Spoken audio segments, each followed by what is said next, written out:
Olá, queridos alunos, tudo bem? Espero que estejam todos muito bem. Eu sou a professora Risonilde Araújo e é um prazer enorme estar aqui para mais uma aula de língua portuguesa. Vamos conhecer o objeto de conhecimento da nossa aula 65, figuras sonoras, onomatopeia, aliteração, assonância, paronomásia, detalhamento, aspectos semânticos, efeitos de sentido. Então é isso aí, vamos à nossa aula.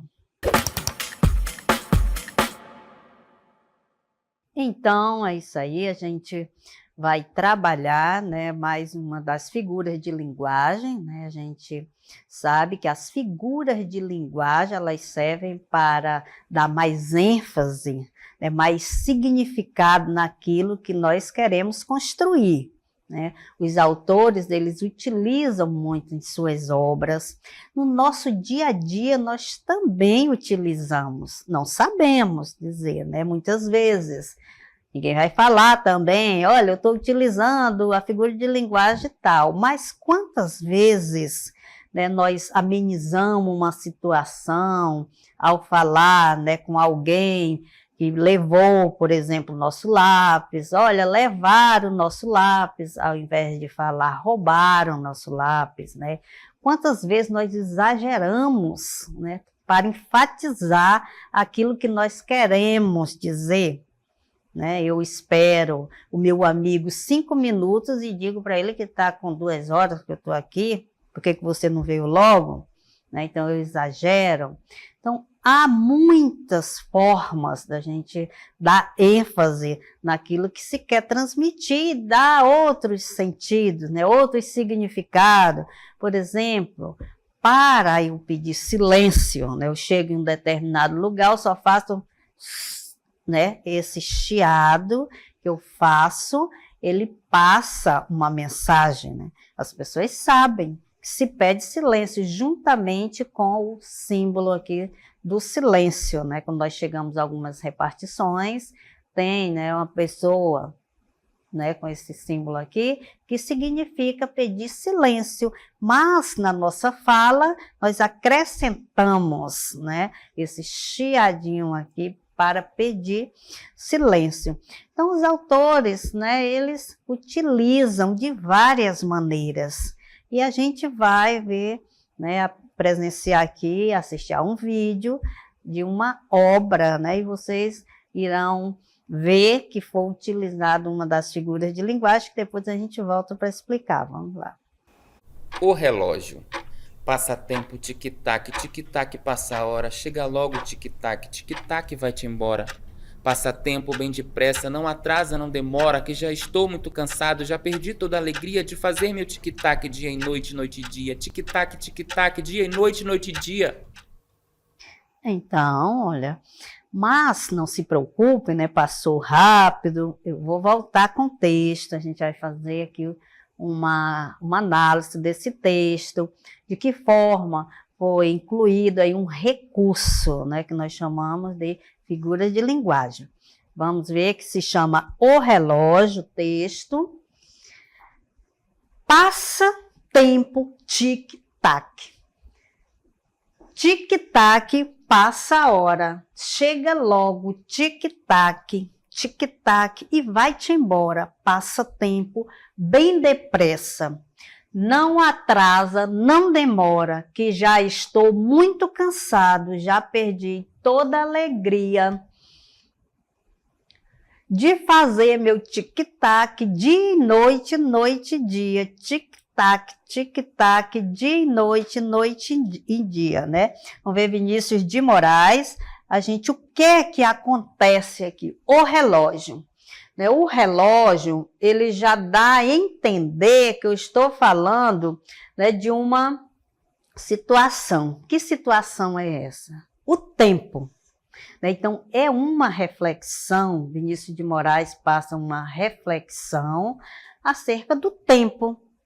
Como o tempo passa, né? Quando se fala em relógio, quando ele diz tic-tac, tic-tac, esse tic-tac representa o quê? Os minutos, né?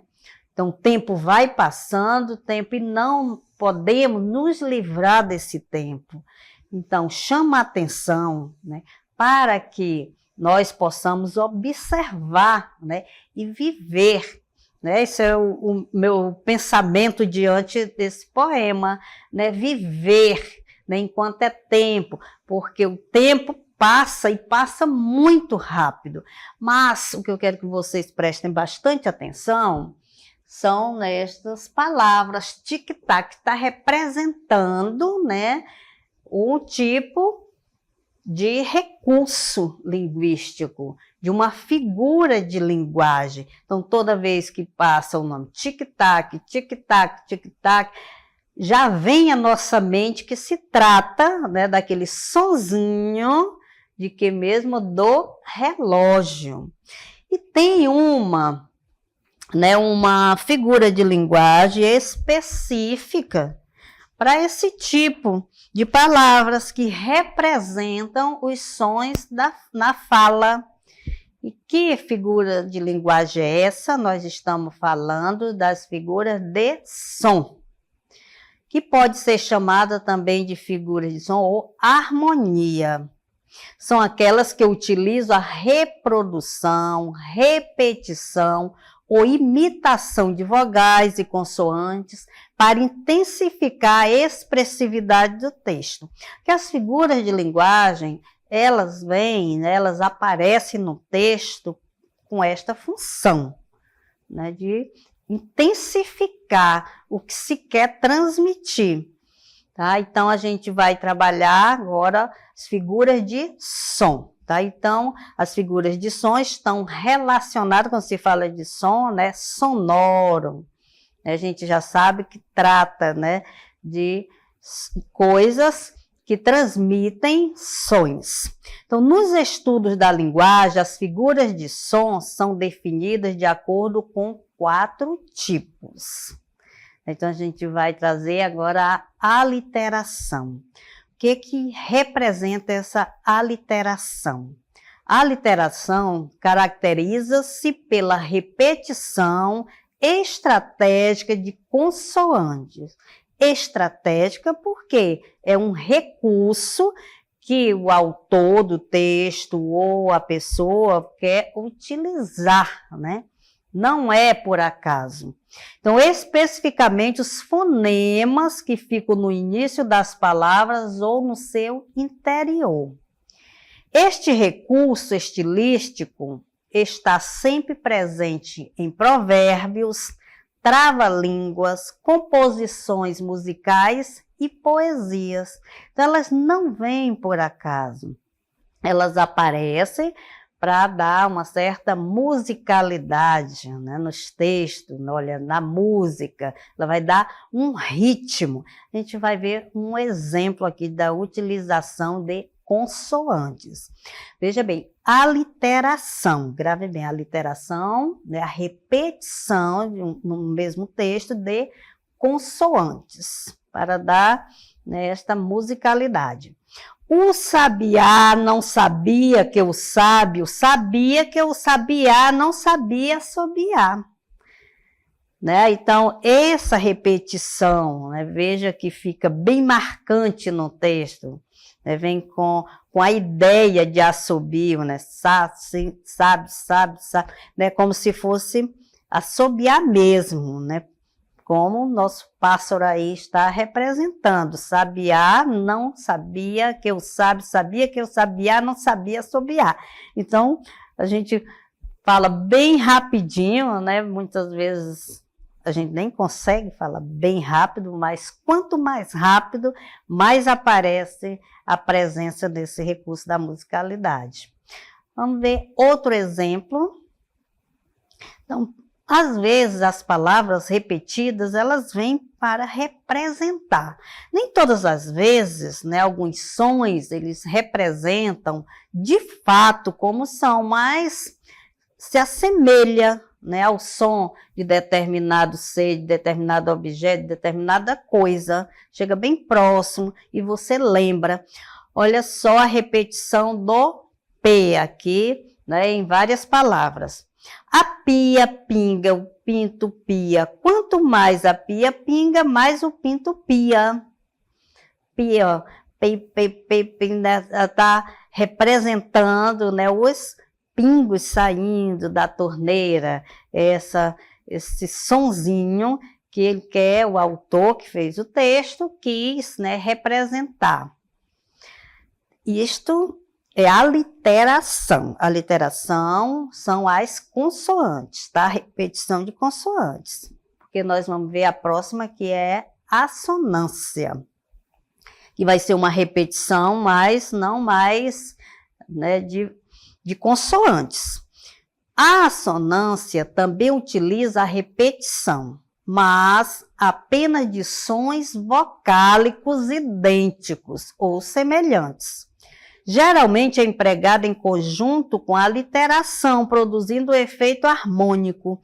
Por quê? Vai ter uma certa harmonia a literação com a assonância, mesmo porque não se tem uma palavra só com consoantes, né? Ou só com sons vocálicos. Então, vai ter uma mistura. Mas, né, a gente está trabalhando aqui a assonância, vamos mostrar aqui no exemplo para vocês a repetição de vogais. Qualquer coisa. Berro pelo aterro, pelo desterro, berro por seu berro, pelo seu erro, quero que você ganhe, que você me apanhe. Sou o seu bezerro gritando, mamãe, esse papo meu tá qualquer coisa e você tá para lá de terra. E passa aqui o próximo, né, que a gente lê o poema todo, tá, que é uma música de Caetano Veloso. Agora a gente vai voltar somente para a parte, né, que a gente quer mostrar dos sons vocálicos. Isso, berro pelo aterro. Veja que o autor, né, da música utilizou de vogais abertas, né, e fechadas, quando é a vogal aberta, ó, berro, né, o som aberto, pelo aterro, o som fechado, pelo desterro, aterro, desterro, então dá até uma certa rima aí, né, nos versos, que nós podemos, né, chamar de versos, que cada linha aí desse poema, e veja que houve, né, uma rima do primeiro verso com, olha, veja, berro pelo aterro, pelo desterro, primeiro e segundo. Então, todas essas utilizações, tanto das vogais, repetição de vogal, quanto de consoante, ele tem um significado para quem as utiliza, né? Então, vamos continuar, vamos para o próximo texto, né, que é a repetição das vogais. Então, vamos fazer a leitura. Abra suas asas, solte suas feras, caia na gandaia, entre nessa festa. Então, veja que a repetição, né, do A, né? Então, várias vezes aí tem a repetição desse azinho. Abra suas asas, solte suas feras, porque é uma música, né? Então ela vai bem rapidinho, né? Caia na gandaia, entre nessa festa. Então, essa repetição de vogais, né? Nós estamos falando da assonância. Então, quando se relaciona o contexto que está acontecendo aí, né, essa ideia, quando abra suas asas, essa ideia de liberdade, né, solte suas feras, veja que tá esse som, né, aberto das vogais, ele dá essa ideia, abra suas asas, solte suas feras, caia na gandaia, entre nessa festa. Então, tem tudo a ver com liberdade, né, de sair por aí.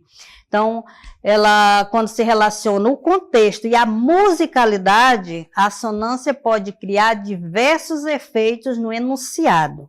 A predominância de vogais mais abertas pode passar a sensação de abertura, alegria, expansão, entre outras ideias mais enérgicas, né? Então, veja que até no sentido do som, né, da fonética, vai influenciar no significado do que se quer transmitir. Então, vamos ver o texto 2. Se desmorono ou se edifico, veja que é um texto agora mais contido, né? Se desmorono, o som mais fechado, como tivesse um circunflexo, né? Esse som que fecha o som. Ou se edifico, se permaneço ou me desfaço, não sei, não sei, não sei se fico ou passo. Então, dá para perceber no texto 1 e o texto 2, que né, é um texto que fala de liberdade, de alegria, de soltura. Já o texto 2, a predominância de vogais mais fechadas, por outro lado, pode passar a sensação de fechamento, tristeza, retraimento, entre outras ideias de placidez ou mistérios. Então, a utilização de vogais ou de consoantes não é por acaso, desta repetição, né? Tudo é bem pensado, ok? Então, espero que vocês tenham compreendido essa diferença da aliteração e assonância, né? Porque você vai, né, identificar entre um texto e o outro esta repetição, né? O que é repetido várias vezes através de consoantes, eu chamo de aliteração. Quando é a repetição, né, demasiada de vogais, é assonância.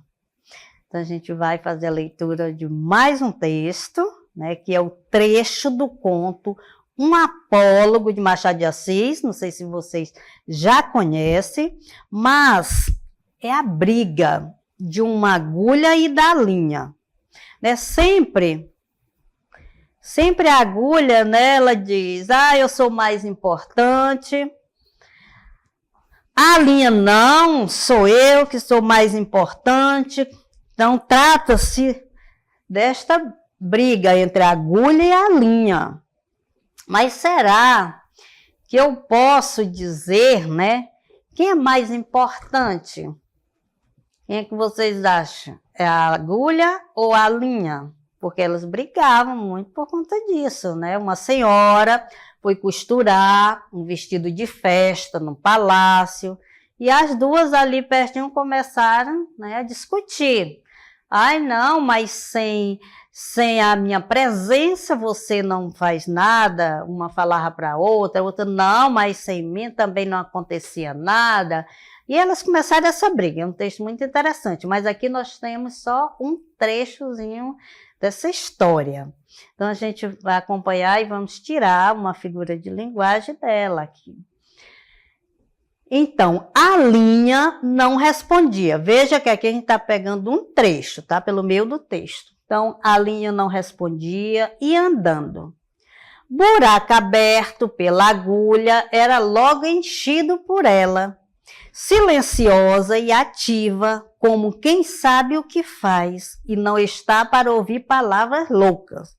A agulha, vendo que ela não lhe dava resposta, calou-se também e foi andando. Que ela queria era confusão, né? E era tudo silêncio na saleta de costura. Não se ouvia mais que o ó, plique, plique, plique, plique, da agulha no pano. Então, isto, né, é uma figura de linguagem, que nós vamos já conhecer. Da agulha no pano. Caindo o sol, a costureira dobrou a costura para o dia seguinte. Continuou ainda nessa e no outro, até que num quarto acabou a obra e ficou esperando o baile. Então, o que aconteceu, né? Eles ficaram nessa briga e o que é que se ouvia, né? O plique, plique, plique da agulha costurando, furando o tecido. Por isso que ela disse que era mais importante, porque ela que furava o tecido. Mas nesse caso, a linha ficou, né, falando para não, eu sou mais importante porque eu vou estar lá na festa. Porque a agulha não vai estar lá no vestido, mas a linha sim, né? Então, foi uma disputa, né? Mas a gente sabe que todos precisam do outro, sozinho não fazemos nada, porque isso é uma reflexão para a nossa vida, né? Nós dependemos das pessoas também. Mas, no caso aqui, não é a briga da agulha e da linha, e sim o som, né? Transmitido pela agulha ao furar o tecido. E é também uma figura de linguagem chamada onomatopeia, gente. Vamos conhecer o que é uma onomatopeia. Então, onomatopeia estabelece uma sequência para imitar os sons e ruídos característicos de animais, de objetos quebrando e de fenômenos da natureza. Por que fenômeno da natureza? Né? A chuva, né? Não tem aquele sonzinho, né, que a gente ouve gostoso, o som, né, da chuva. Então, também os objetos, né, quando cai uma chave no chão, faz aquele som.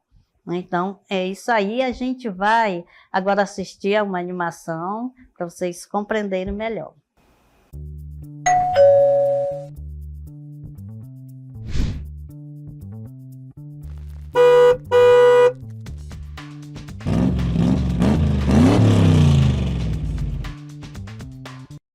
Então, é isso aí, né? A onomatopeia, né, esse som que é transmitido pelos animais ou pelos objetos, como nós já falamos. Eu não sei se vocês, né, já presenciaram alguém, né, espirrando aquele som, mas é o som, a transcrição do som. Eu não vou dizer, olha, o espirro é uma onomatopeia, não é isso, né? É essa transferência do som para a palavra, tá? Quando se espirra aquele sonzinho, você tenta, né, escrever de uma forma que fique bem parecido com o som mesmo do espirro. O toque, toque, toque, né? Quando eu vou bater a uma porta, toque, toque, toque. Então, isso é uma onomatopeia, né? Então, é este som que se traduz aí, né? Da buzina, quando ele buzina esse som, né? Então, vai bem próximo. Talvez não seja igualzinho o som, né? Que se você, quando ao escrever, talvez você não seja muito realista, mas é bem próximo e dá para que a pessoa compreenda, né? Que som é aquele, de que será, né? Também temos a paranomásia, né? O que é uma paranomásia? É o recurso que se utiliza de palavras que possuem o som e a escrita semelhantes, mas significados diferentes, ou seja, palavras parônimas, com o objetivo de remeter o leitor para a diferença de sentidos. Veja bem, a paranomásia, ela é bem parecida, por isso que às vezes dá até para confundir na hora que se vai escrever, porque elas são parecidas, tá? Mas são, ou têm, né, sentidos completamente diferentes. Então, a gente vai observar agora o exemplo de o docente. Veja, quando eu digo, olha, o docente chegou para trabalhar. Eu estou falando de quem? Do professor. Então, o docente, professor, chamou a atenção do discente devido ao barulho. Veja aí como é bem parecido, né? Docente e discente. De repente, se tem dúvida, mas quem é o professor, quem é o aluno? Mas a escrita, ele tem uma certa diferença, tá? Então, docente está relacionada a professor, discente relacionada ao aluno. Tem mais um exemplo, que é o tráfego e o tráfico. Então, dá, né, às vezes a gente nota, né, que as pessoas confundem ao falar, né, olha ali, o guarda fez um tráfico na região e tal, falando em tráfego, porque o tráfego está relacionado a trânsito. Então, o tráfego na região ficou bloqueado por causa da operação policial contra o tráfico de drogas, né? O comércio ilegal, né? Então, nesse comércio ilegal está relacionado a tráfico e não tráfego. Então, tem mais um exemplo. Quem conta, veja só, quem conta um conto sempre aumenta um ponto. Conta, conto, ponto, né? Então, quem conta é do verbo contar. Então, que vai narrar, que vai relatar. Um conto é a narrativa, né? O conto é um substantivo. Então, sempre aumenta um ponto também, que quer dizer que exagera, né? Aquele que tem mesmo aquela afinidade, né? Que nasceu para contar história, que sempre aumenta, principalmente quando se trata daquelas histórias que já tem a fama na história de pescador, que sempre aumenta alguma coisa, né? Nesse sentido.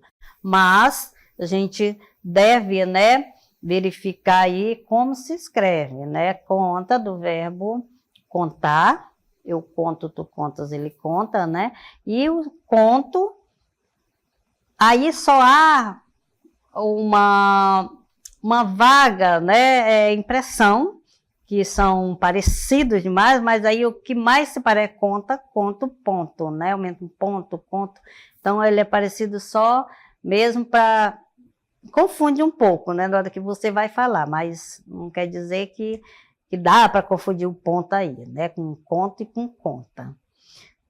Vamos ver mais um exemplo, que é o passarinho pousou e pousou sentindo-se uma águia. Olha só.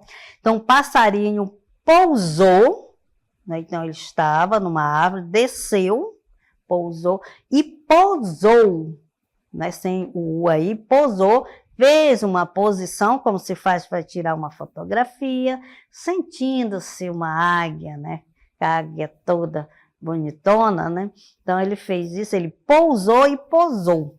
Veja que é bem parecido na fala, né. Temos também mais um exemplo, que é comemos fora todos os dias. A gente até dispensa a despensa, mas veja a diferença. A dispensa, com I, é de licença.